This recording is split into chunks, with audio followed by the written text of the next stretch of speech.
China is controlling EU, shock warning China using financial clout to influence Brussels.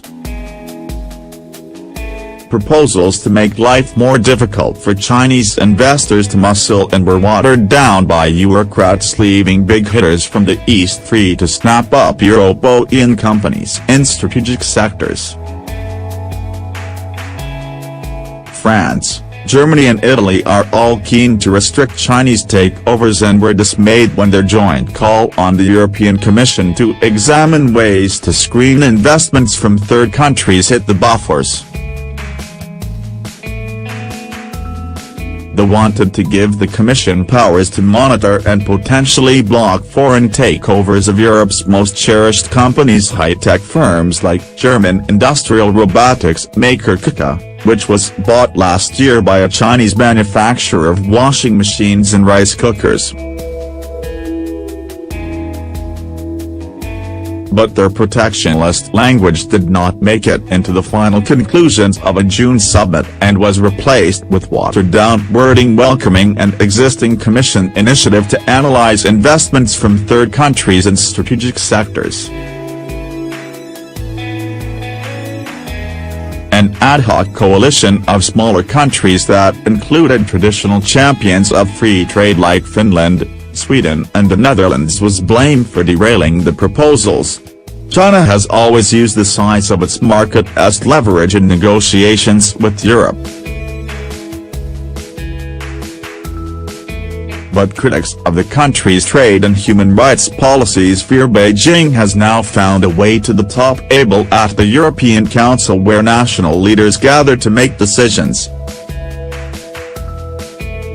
Matthias Machnig, German State Secretary for Economic Affairs and a vocal proponent of EU-wide restrictions on Chinese takeovers, told Politico, there are several countries that profited in the last months and years from Chinese direct investments.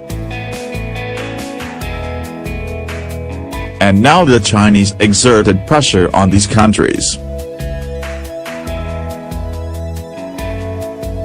Said Abdu, a member of the Swedish Parliament's Business and Trade Committee for the Liberals Party, said Swedish businesses he spoke to generally welcomed a push for investment screening.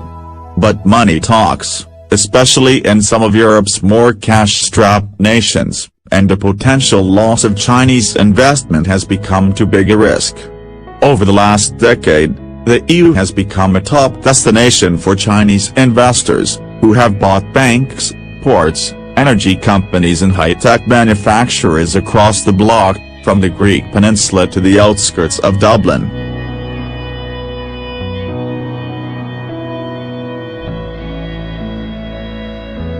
Mr. Abduhi said Sweden's opposition in the council could be linked to the fact that Sweden's two big carmakers, Nevs and Volvo, are owned by Chinese investors.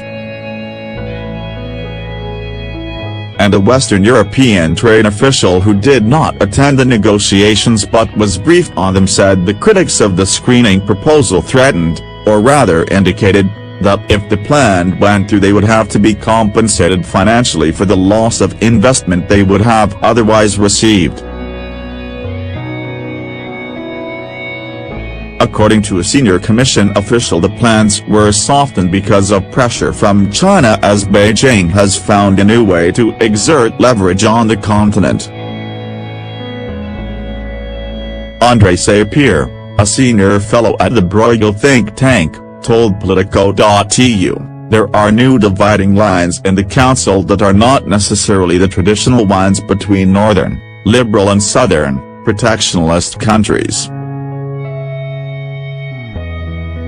Southern countries used to favor a harder line against China, but then came the crisis.